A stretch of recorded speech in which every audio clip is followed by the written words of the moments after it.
영국에 그 놀라운 시인이 있어요. 오늘 우리가 이 내용을 다 알잖아요. 무슨 내용인지 다 알아요. 그냥 간략하게 한번 소개하면 예수님께서 공생에 요단강에서 세례받으시고 공생애에 취임하신 지 3일째 되던 날에 갈릴리 가나에서 일어난 사건을 여기에서 이야기를 해주고 있습니다.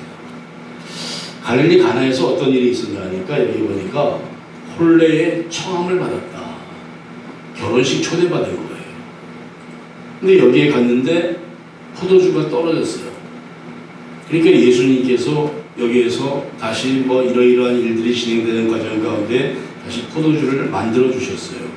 그래가지고 그 결혼 예식이 아주 잘 치러지고 또 결혼 예식이 마지막에 보니까 사람마다 좋은 포도주를 먼저 넣고 다 취한 다음에 싸우려 갖다 대는데 어떻게 여기는 마지막에 더 좋은 게 나오냐 이래가지고서는 칭찬을 해줬어요. 마지막 절에 보니까 예수께서 그 표적을 갈릴리 가나에서 행하고 그의 영광을 나타내셨다. 그렇게 얘기를 하고 있습니다. 참 잘 알고 있는 내용이에요. 그러나 오늘 우리가 이 내용을 통해서 다시 한번 드리고 싶은 말씀은 성경은 모든 말씀을 읽을 때 그 말씀의 주인공이 내가 되어야 되는 거예요. 말씀의 주인공이 내가 되지 않으면 그것은 나하고 말씀하고 아무런 상관이 없어요. 그러면 오늘 이 말씀 가운데서 우리는 주인공이 누구냐? 여기서 본문 말씀 가운데 예수의 행하심이 있고 오늘 우리가 혼인잔치를 지금 베풀었다. 우리가 결혼식을 한다. 그렇게 우리가 생각을 하고 이 말씀을 한번 보자고요. 그러면 이 말씀 속에서 우리에게 주는 교훈이 상당히 커요. 일반적으로 오늘 이 본문 말씀을 가지고 설교할 때는 다 똑같아요. 동일한 패턴들이에요. 어떤 패턴을 가지고 설교하냐 하면 물이 변해서 포도주가 된 것에 대해서 포커스를 맞춰요. 물이라고 하는 것이 맛이 없다 뭐 이런 식으로 얘기하는데도 그런 거는요 우리가 세상적으로 말할 때 하는 얘기예요. 왜 물이 맛이 없어요? 물맛이 얼마나 좋은데 나는 물보다 맛있는 게 없더라고. 물맛이 좋아. 근데 맛이 없는 물을 갖다가 맛이 나는 포도주로 바꿨다. 예수를 믿으면 이렇게 만나는 인생이 된다. 그런 얘기를 하지 말란 말이야. 그렇게 적용하지도 말아요. 그렇게 적용하라고 주님께서 오늘 이 말씀을 우리에게 친히 남기신 게 아니에요. 예수에게 그러니까 성경 하나님의 세계로 들어오게 되면 물이 주는 영적인 의미가 뭐예요? 말씀입니다. 그 말씀을 가지고 우리가 이 말씀을 풀어나가야 되는 것이지 우리의 인간적인 상식을 가지고 이 본문 말씀을 대할 때는 이 말씀은 더 이상 풀어지지가 않고 거기에 깊이 들어갈 수가 없는 말씀이에요. 오늘 한번 이 말씀을 잘 보자고요. 굉장히 유명한 말씀이에요. 이 말씀이 왜 유명할까? 물어보면은 그래요. 우리 여러분들한테 한번 여쭤볼까요? 오늘 이 가나 혼인잔치집의 이 사건이 굉장히 유명한데 왜 우리 오건산이 왜 유명하시나요? 예? 예수님께서 첫 번째 행하신 이적이니까. 그러면 예수님께서 마지막 번에 행하신 이적은 별로 중요하지가 않을까요? 우리가요, 그러니까 적용이 다 그래요. 우리 권사님 말씀이 틀렸다는 것도 정답도 아니고 틀린 것도 아니에요. 그런데 대개 물어보면 그렇게 얘기해요. 이것은 예수님께서 공생에 취임해서 첫 번째 행한 이적이기 때문에 굉장히 중요한 것이다. 아니면 단순하게 이게 물이 변해서 포도주가 됐기 때문에 이것이 중요한 것이다. 이렇게 얘기를 하는 거예요. 근데 그렇지 않아요. 성경을 보게 되면 그건 지엽적인 사건들이고요. 이 가운데 갇혀있는 예수님의 그 행동을 주시해야 돼요. 왜냐하면 여기서 예수님의 행동을 보게 되면 우리가 쉽게 이해하기 어려운 부분들이 몇 가지가 있어요. 예수님과 그의 어머니와 일행들이 그 잔치에 초대를 받았는데 그 잔치에서 예수님께서 어머니에 대해서 하시는 말씀, 어머니라고 하는 칭호 대신에 여자여 그렇게 얘기하고 있어요. 어머니에게 여자여. 여러분 임성식 목사가 한국을 갔는데 저희 어머님이 저기서 이렇게 가장가장 걸어와서 이 목사를 딱 끼워넣으려고 그래. 그때 제가 어머니하고 끼워넣는데 여자여 이 이상하단 말이에요. 아무 예수님이지만 그렇게 얘기할 수 있나? 여자에 나와 무슨 상관이 있나요? 그리고서는 또 이제 포도주 사건 잔치가 진행되는데 하시는 말씀이 아직까지는 나의 때가 이르지 아니하였다. 이렇게 얘기를 해요.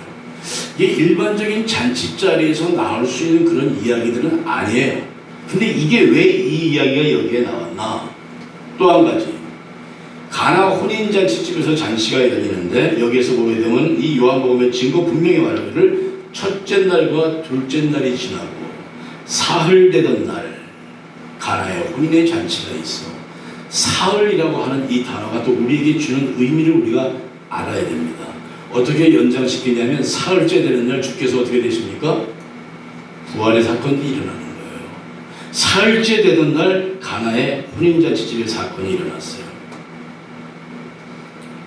케임브리지에서 공부를 하던 우리가 시를 좋아하는 사람들은 아시겠지만 바이런이라고 하는 시인이 있잖아요. 그 사람이 신학 과정을 공부하는 과정에서 유명한 얘기예요. 교수가 요 오늘 본문 말씀을 가지고 가나 혼인잔치집에 있는 영적인 의미에 대해서 기술을 하라 그렇게 얘기를 했어요. 다른 사람들 열심히 쓰고 있는데 이 바이런은 우두커니 창문만 바라보고 있는 거야. 그 교수가 와가지고 다 썼나 보니까 다 쓰지도 않았어. 답안지가 깨끗해요. 자네는 왜 아무것도 안 쓰고 있나? 그러니까 자기는 이미 다 썼대. 그리고 나간 다음에 그 답안지를 가만히 발견했어요. 다른 사람들이 여러 줄 썼는데 그 바이런이 쓴 글은 딱 한 줄. 물이 주인을 만나니 얼굴이 붉어졌더라. 요거 한 줄 딱 써요. A+를 받은 이 전설적인 얘기들이에요. 물이 주인을 만나니 얼굴이 붉어졌더라. 이렇게 그것으로도 굉장히 유명한 이야기고 오늘 요 본문을 풀 때는 그와 같은 예화를 꼭 제가 씁니다. 물이 주인을 만났다. 주인을 만났다는 게 중요한 거예요. 물이 주인을 만났다. 사랑하는 여러분들, 혼인잔치는요 일반적으로 신랑하고 신부가 그날은 성인이 돼가지고 부모 곁을 떠나서 그들이 하나가 되어지고 귀한 예식을 치르면서 거기서 막 잔치를 하는 겁니다. 이건 굉장히 중요한 이야기들이에요. 동서양을 막론하고 많은 사람들 초청을 했어요. 초청받은 사람들은 그 잔치에 가면 그저 축하해주고 나오는 음식 맛있게 먹고 그렇게 하면 되는 거예요. 잔치를 즐겨주기만 하면 되는 거예요. 그런데 오늘 예수님의 모습은 가만히 보니까 그렇지가 않았습니다. 우리 주님께서는 이 잔치 가운데에서 무언가 말씀을 하시는데요. 그 말씀하시는 내용이 나설 때 안 나설 때를 가리지 못하는 것 같아요. 좀 이상해요. 정상적이 아닌 모습이 여기서 좀 나오고 있어요. 초청에 응했습니다. 초청에 응했는데 거기에서는 그냥 예수님도 마찬가지로 그냥 잘 지내고 이러면 좋을 것 같은데 그래 잘 지낼 것 같으면 성경에 나오지를 않죠. 근데 거기서 주님이 행하시는 모습들을 가만히 바라봅니다. 한번 생각을 해보십시다. 예수님께서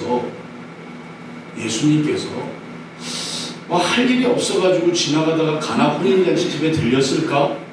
과연 그러셨을까? 거기는 동의하지 않을 거예요. 그죠? 분명히 우리도 그렇지 않습니까? 길거리 지나가다가 뭔가 생각이 있을 때 누구에게 말은 하지 않지만 내가 저들에게 뭔가를 나타내야 되겠다는 그러한 생각이 있을 때에는 앞에서 그 일을 주도해 나가는 사람은 그들에게 동의도 구하지 아니하고 자기의 뜻을 관철시키고 나타내기 위해서 어떠한 일을 행할 때가 있어요. 우리 주님께서 공생애에 취임하셨다는 것은 뭐냐 하면 30년 동안 요셉의 아들로서 목수의 일을 하던 그가 이제 하나님의 아들로서 부름을 받고 세상에 나와서 하나님의 영원한 나라를 갖다 증거하는 그와 같은 일에 예수님께서 쓰임을 받는데 이 시점에서 뭐가 그렇게 혼인잔치가 그렇게 중요하셨을까? 도대체 왜 이 혼인잔치에 예수님께서 참여하셨을까? 우리가 이것을 좀 한번 알아야 되는 겁니다. 그 얘기를 알기 전에 성경을 보면은 주님과 우리와의 혼인에 대해서 성경을 갖다가 한마디로요 현대적인 용어로 풀어낸다고 하면 딱 네 글자로 풀 수가 있어요. 애인구함이에요. 애인구함. 누가? 주님께서 애인을 구하고 있는 거예요. 주님께서 신랑으로서 신부를 맞아들이려고 하는 것이 바로 신약 전체의 내용, 성경 전체의 내용이에요.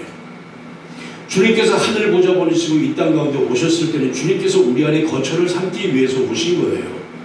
거처를 삼는다라고 하는 것이 뭐예요? 한 몸이 되는 거예요. 한 몸이 되기 위해서 주님께서 이 땅에 오시는 거예요. 예수님에게 있어서 혼인잔치라고 하는 그 의미를 우리가 분명히 알아야 되는 것은 뭐냐면 1차적으로 기억합시다. 오늘 이 가나 혼인잔치 집에 예수님이 거기에 발을 들이고 그 잔치에 참여한 것은 예수께서 직접 자기 자신의 혼인잔치를 열기 위함이다라는 사실을 분명히 깨달아야 됩니다. 사람의 혼인잔치에 참여하는 게 아니에요. 이 혼인잔치를 통해서 예수께서는 지금 내가 이제 이 땅에 와서 너희들과 함께 내가 혼례 예식을 치르겠다. 내가 너희의 신랑이 되겠다.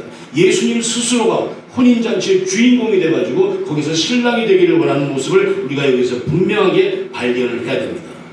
정결한 신부를 맞이하려고 하는 우리 주님의 모습을 반드시 우리가 여기서 발견을 해야 되는 거예요. 이것을 놓쳐버리게 되면 이 성경 말씀이 더 이상 깊이 들어갈 수도 없거니와 옆으로 퍼져나갈 수도 없어요. 그 틀에 갇혀버리기 시작해요. 그냥 물이 변해서 포도주 됐네 어쩌란 말이에요. 물이 변해서 포도주가 됐든 물이 변해서 막걸리가 됐든 그게 어쩌란 말이에요. 그런 게 중요한 게 아니에요. 왜 예수님께서 이 혼인잔치에서 참여를 해서 이와 같은 말씀을 하시는가? 사람의 혼인잔치의 모습을 통해서 예수님께서 저와 여러분들과 직접 신랑과 신부가 되는 혼인잔치의 주인이 되기 위해서 예수님께서 이 혼인잔치에 참여하셔서 감나하라 판나하라 얘기를 지금 하고 계신다는 사실이에요. 이 사실을 우리가 분명히 아셔야 됩니다. 모든 예수님의 관심이 지금 거기에 집중되어 있다고 봐도 과언이 아니에요. 그러면서 이제 우리가 우리의 모습을 한번 보십시다. 잔치가 성대하게 벌어졌습니다. 좋아요. 그런데 잔치는 뭐냐? 잔치를 하는 사람들은요, 그 잔치의 주인공, 우리가 그리스도 안에서 우리가 인간의 이 땅을 살아나가면서 이루어지는 여러 가지 일들 가운데에 여러분 요한복음 1장 이제 어떻게 시작되세요?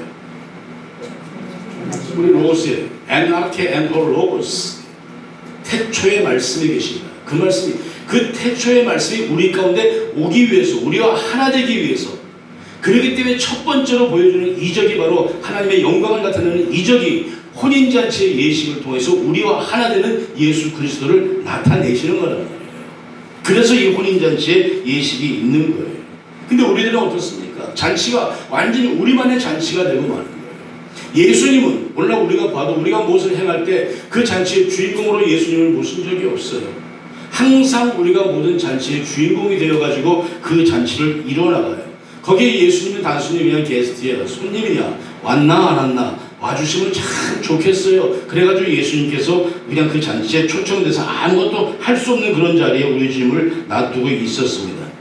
여기서 우리가 우리의 인생의 한 부분들을 정확하게 여러분 볼 수 있기를 간절히 바랍니다. 뭐냐면 사람들은 저마다 자기만의 잔치상을 차려놓고 예수님을 부른다라고 하는 거예요. 저마다 자기만의 잔치자리가 있어. 잔치상이 따로 다 있어. 거기에 그냥 초청만 하면 되는 거예요. 하나님이라고 하는 존재 예수 그리스도는 거기에 참여해서 그냥 그 자리만 빛내주면 된다는 그런 생각으로 우리가 예수님을 초청합니다. 그리고 예수께 얘기합니다. 주님 이 잔치 하니까 좀 축하해 주세요. 이게 오늘 우리들의 모습이라고 하는 거예요. 풍성하게 차려놓지요. 풍성하게 차려놓습니다. 잘 대접합니다. 잘 섬기기만 하면 된다. 이와 같은 생각을 가지고 우리가 잔치를 열고 있어요. 과연 그것이 맞는 모습일까? 오늘 우리가 행하고 있는 이런 여러 가지 잔치에 있어서 하나님의 존재는 무엇이고 예수님의 존재는 무엇일까를 우리가 한번 이쯤에서 생각을 해보자라고 하는 것이에요. 내 인생에 있어서 하나님이라는 존재는 무엇이고 예수님이라고 하는 그 존재는 어떠한가? 내가 내 인생의 잔치를 꾸려나가는데 하나님과 예수님의 존재는 나에게 있어서 어떠한 존재인가? 더 이상 손님 외에는 다른 의미가 없는가? 아니면 그 이상의 존재로서 나의 모든 잔치를 주관하시고 그 잔치의 주인공이 되신 분이 예수님이신가? 우리가 한번 이것을 분명히 생각을 해봐야 돼요. 그렇지 못한데 오늘 저와 여러분들의 인생의 비극이 여기에 있는 거예요. 계속 거듭되는 그와 같은 일이에요.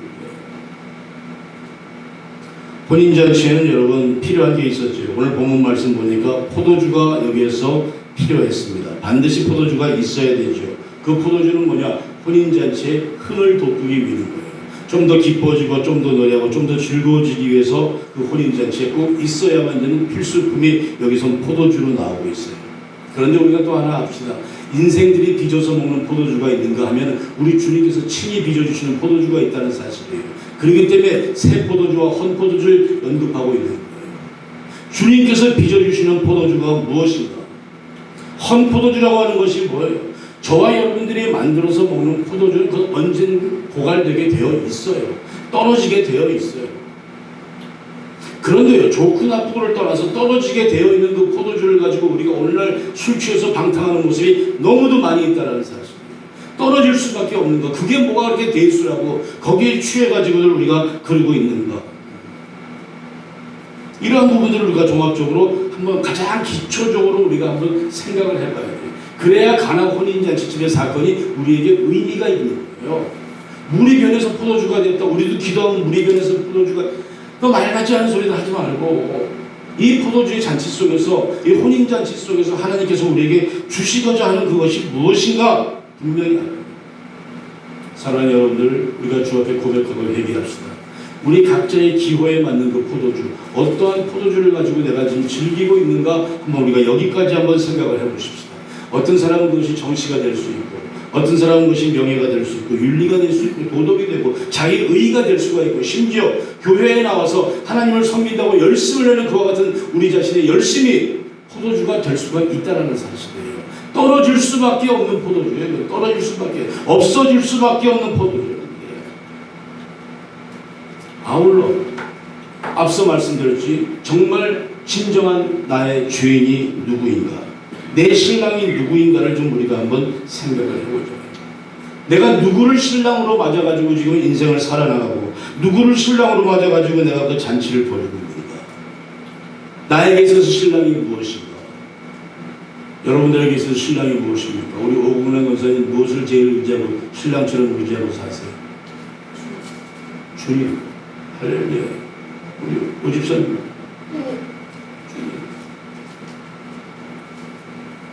주님이라고 말을 안 할 사람은 누군가 찍어야 되겠는데 아무도 없네. 전부 다 주님이라고 답을 다 알고 계세요. 누가 지금 나의 신랑인가? 굉장히 중요한 얘기예요. 여러분, 예수님께서는 저와 여러분들의 인생에 있어서 한 번도 그냥 손님으로 그 자리에 참여하기를 원하신 적이 한 번도 없으셨습니다. 주님의 긍휼입니다, 여러분. 주님이 우리를 사랑하십니다. 예수님께서 우리 삶에 있어서 진정한 신랑이 되시기 위해서 예수님께서는 지금까지 우리들을 보호하시고 우리를 긍휼로 우리들을 인도하신다는 사실 앞에서 우리가 감사할 수 있어야 되겠습니다. 예수님의 목적은 다른 거 아니에요. 정결한 신부를 맞이하는 거예요. 성경을 보세요. 요한복음을 이제 오늘 왜 요한복음을 보냐면, 지난 우리가 7월 한 달 동안에는 사도행전을 통해서 사도행전 28장을 우리가 다 리뷰를 다 했어요. 지나갔어요. 은혜가 컸어요.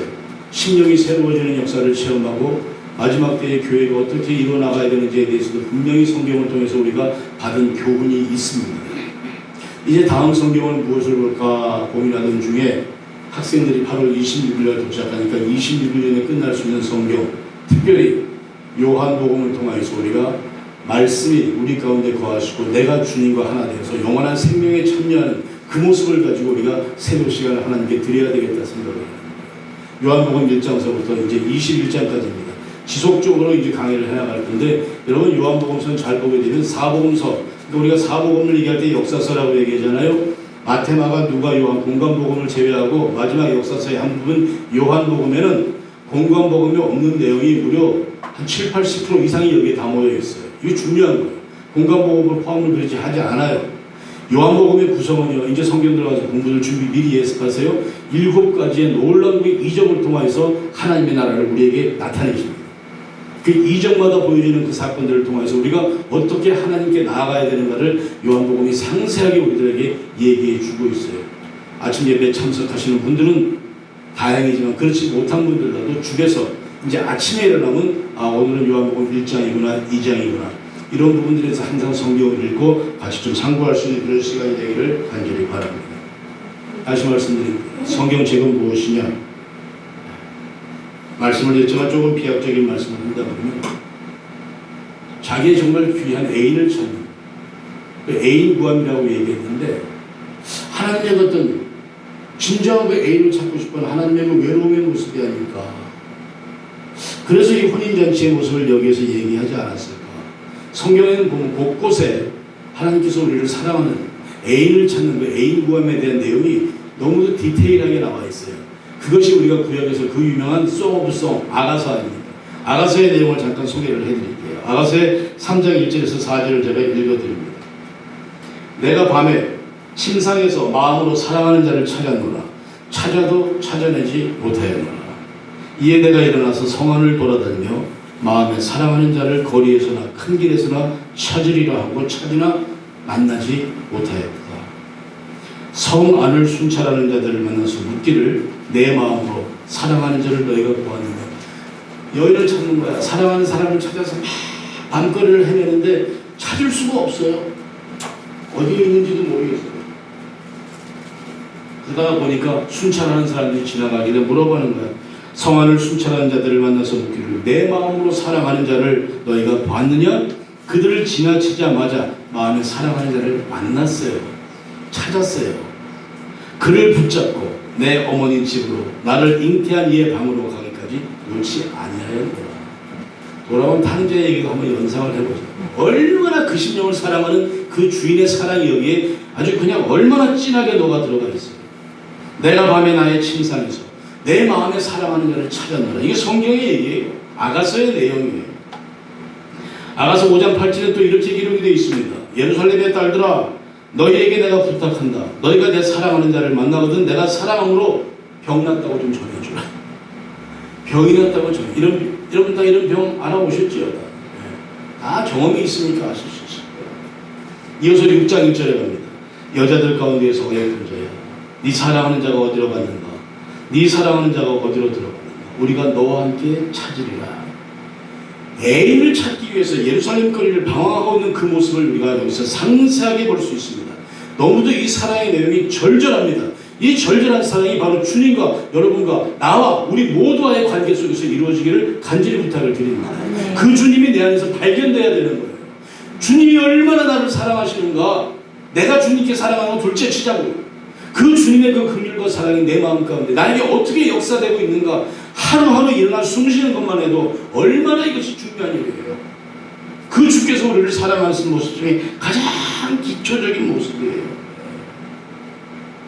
오늘 예수님께서는 가나 혼인잔치 집에 참여해서 이 혼인잔치가 사람들의 혼인잔치가 아니라 이 혼인잔치 주인이 직접 되고 싶어하는 예수의 마음이 여기에서 분명하게 녹아 있다는 거예요. 괜히 남의 잔치에 재뿌리려고 하는 게 아니에요. 간절함이 있어요. 자기 자신의 잔치를 갖다가 버리고 싶은 간절함이 지금 이 말씀 가운데 녹아있는 것이고, 정말로 귀한 그의 사랑하는 여인을 갖다가 구하고 싶은, 사랑하는 신부를 구하고 싶은 그 마음이 오늘 본문 말씀에 녹아있는 거예요. 그렇기 때문에 어머니가 와서 예수께 와서 술 떨어졌는데 여자예요. 무슨 상? 이미 그런 삶 자체가 육신적인 혈연적인 관계를 갖다 여기서 단절시켜버리고요, 영적이고요 공적인 그러한 관계로 엮여지는 모습을 볼 수가 있는 거예요. 지금 이 일은 우리가 단순하게 혼인잔치에 참여해서 밥 한 끼 먹고 돌아가는 그러한 사건이 아니라 인류의 공생에 취임하면서 하나님과 우리와의 관계를 예수님께서 드러내기 위해서, 거기에서 마리아가 아들아 이거 예수님 어떻게 되냐 물달라고 하니까 여자여 지금 이것이 나하고 무슨 상관이 있냐니까, 인간의 육신적인 그 모습이 나랑 무슨 상관이 있느냐, 이제부터 하늘의 천국잔치를 어떻게 이루어나가는지를 보라고 주님께서 선포하시는 거예요. 그러면서 마리아에게 그렇게 말씀을 하니까 마리아가 어떻게 얘기합니까? 하인들을 불렀어요. 하인들을 불러가지고서는 말씀하십니다. 어떤 얘기를 합니까? 시키는 대로 해라. 시키는 대로 해라. 다 같이 한번 따라 합시다. 시키는 대로 해라. 시키는 대로 해라. 시키는 대로. 이 시키는 대로 해라는 이 말이 뭐예요? 이미요 예수님의 잔치가 여기서 시작되는 거예요. 그때부터. 시키는 대로라고 얘기했을 때 그들이 이미 예수의 정결한 신부로서의 그 모습들을 갖추어 나가기 시작하는 거예요. 아무 대꾸하지 마라. 신랑이 시키는 대로 해라. 예수님이 자기의 잔치를 벌이고 있는 거예요. 거기에 나온 하인들은 정결한 신부가 되는 단장을 그때부터 시작을 하고 있는 거예요. 할렐루야. 그와 같은 여러분 되시기를 간절히 바랍니다. 아멘. 너무너무 이 말씀이 얼마나 이것이 아름답고 감동적이에요. 더 이상은 이제는 사적인 잔치가 아니에요. 얼마나 아름다워요. 가나 혼인잔치집으로 한번 가봅시다.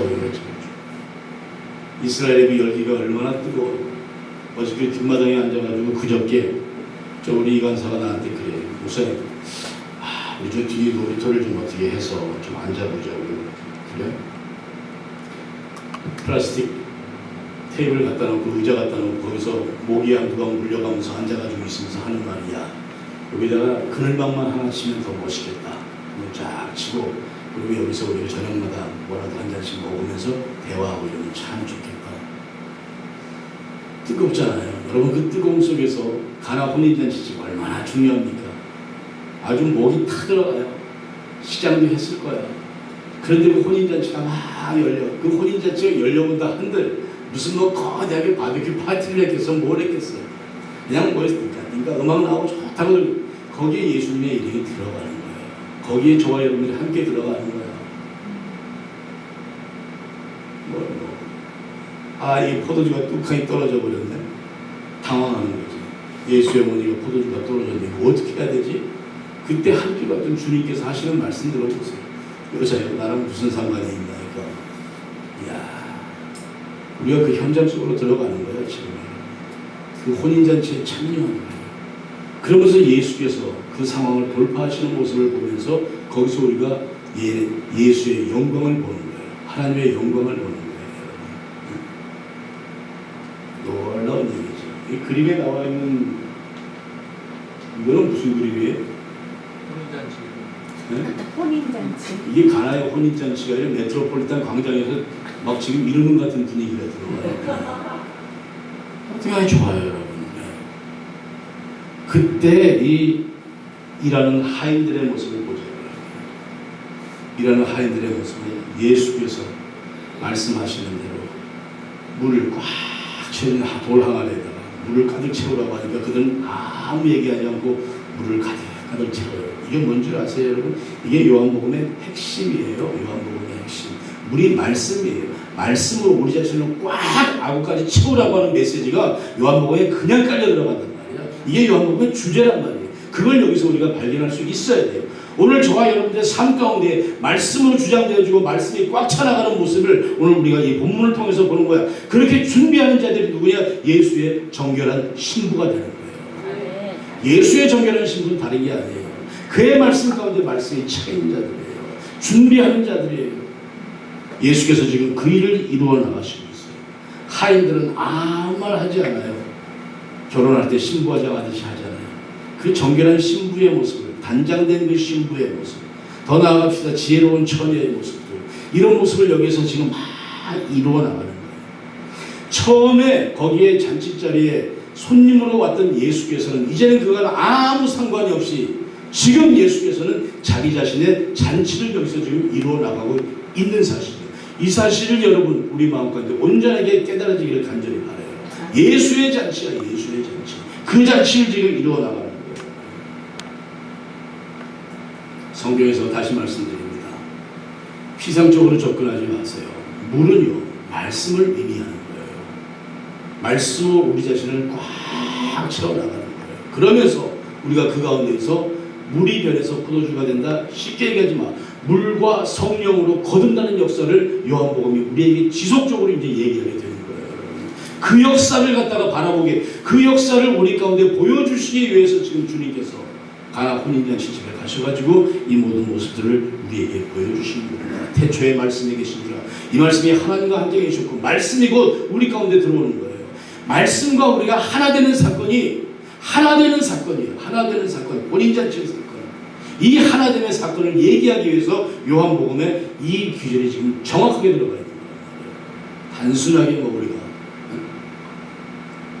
단순하게 물이 변해서 포도주 됐다 이런 거로 끝낼 수 있는 그와 같은 부분들이 아니라고 하는 사실이에요.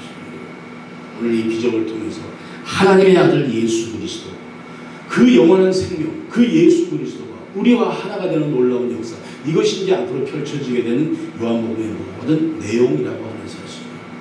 사랑하는 여러분들, 이제 우리가 요한복음을 또 볼 때 그와 같은 것들을 항상 염두에 두고 보세요. 나는 도랑아리야. 내 안에 말씀이 지금 어떻게 채워져 가고 있나? 내 안에 말씀을 채우기 위해서 주님께서 어떠한 영광을 가지고 나에게 임하시나? 이런 것들을 면밀히 보고요. 옆에 온전한 믿음의 고백이 있어야 되는 거예요. 아멘. 성경은 그렇게 봐야 돼요. 그냥 뭐 담 넘어가듯이 그렇게 막 넘어간다고 되는 게 아니라는 얘기예요.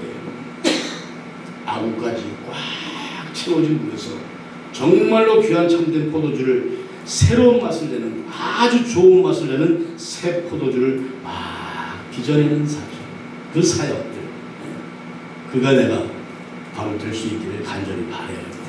감사. 정말로 이것이 감사한 일이에요. 그래서 오늘 이 말씀을 마치면서 저는 여러분들에게 드리고 싶은 말씀은 8월 한 달 얼마나 뜨거워요, 여러분. 이 8월 한 달 동안은 저와 여러분 모두가 혼례식을 열고 예수님을 진정한 나의 신랑으로 한번 맞아들여보자. 이것이 우리가 이 8월달에 행할 수 있는 얘기예요. 새벽 기도가 어저께도 한국의 우리 동기들이 설교를 이렇게 쭉 보내오고 있는데, 한국에 굉장히 덥고 40도를 육박한다고 그러니까 단에서 친구가 강구를 하는데, 여러분, 우리가 8시부터는 여름 휴가니까 교회 새벽 예배 다 쉬겠습니다. 그래서 내가 번뜩 나도 그러면 여름 휴가를 한번 좀 꺼내봐야 되겠다 이 생각이에요. 여름 휴가 다 새벽 예배 쉰대. 좀 그거는 좀 그렇다. 휴가 때문에 쉬는 건 또 그런 것 같고, 우리 뭐 그런 건 없었습니다만 다들 새벽 예배 같은 건 힘든 거예요. 우리 교회도 마찬가지예요. 힘들어요. 우리 종독 집사님 무슨 뭐 생전에 죄가 저렇게 많아가지고 아침 새벽 예배마다 사람 라이다가 다니겠어요. 좀 힘든 일이거든. 4시 반에 교회 저분 나가신 줄 모르는 거. 3시 반. 그러니까 동네 가까운 우리 권사님들이 정말 브루클린까지 가고 막 이러잖아요. 그거 쉬운 일이 아니거든요. 그거를 감당하세요. 그 새벽 예배 사람들 모셔와서 같이 앉아서 예배 드리고 이러는 모습이 얼마나 귀한지 여러분. 참 귀합니다. 이 자리를 위해서 다시 한번 우리 박종도 집사님께 감사드리고요. 힘들 때도 새벽 예배에 와서 그냥 내 신랑, 우리 주님, 내가 오늘은 이 말씀 속에서 어떻게 만나는가 그거 사모하면서 혼인 예식에 정말 우리가 한번 잘 치러보자. 그랬을 때 하나님께서 어떻게 우리에게 또 귀한 모습으로 복을 주실까. 8월 말에 이제 당장 중요한 행사 있잖아요. 기도하면서 이제 집중적으로 그 행사를 위해서 기도해야 돼요. 오늘 가나 혼인잔치 때 이 귀한 말씀 다른 것 아닙니다. 말씀이 육신이 되어 우리와 하나 되어지는 그 역사입니다. 그 역사를 보여주시는 겁니다. 물이 변해서 포도주가 되었다는 사실, 우리에게 우리가 성령으로 다시 한번 체험되고 성령으로 다시 한번 거듭나는 놀라운 역사가 이 요한복음의 여러 가지 그 사건들을 통하여 또 교회에게 은혜가 되고 우리 모두에게 큰 은혜가 되는 그런 말씀이 되기를 간절히 바랍니다. 하나님 아버지, 하나님 아버지, 오늘 이 가나 혼인잔치집의 사건을 통하여서 향후에 전개될 우리 예수님의 삶에 대한 그와 같은 모든 모습들을 보게 될 것이고, 또 하나님의 우리를 향하신 그 메시지를 우리가 확인하게 될 것입니다. 아버지 하나님, 신랑으로 오신 예수, 정결한 신부의 모습으로 이 8월 한 달을 우리가 넉넉하게 기쁨 가운데 살아낼 수 있도록 하나님의 은혜를 더하여 주시옵소서. 감사하며 예수님의 이름으로 기도드리옵나이다. 아멘.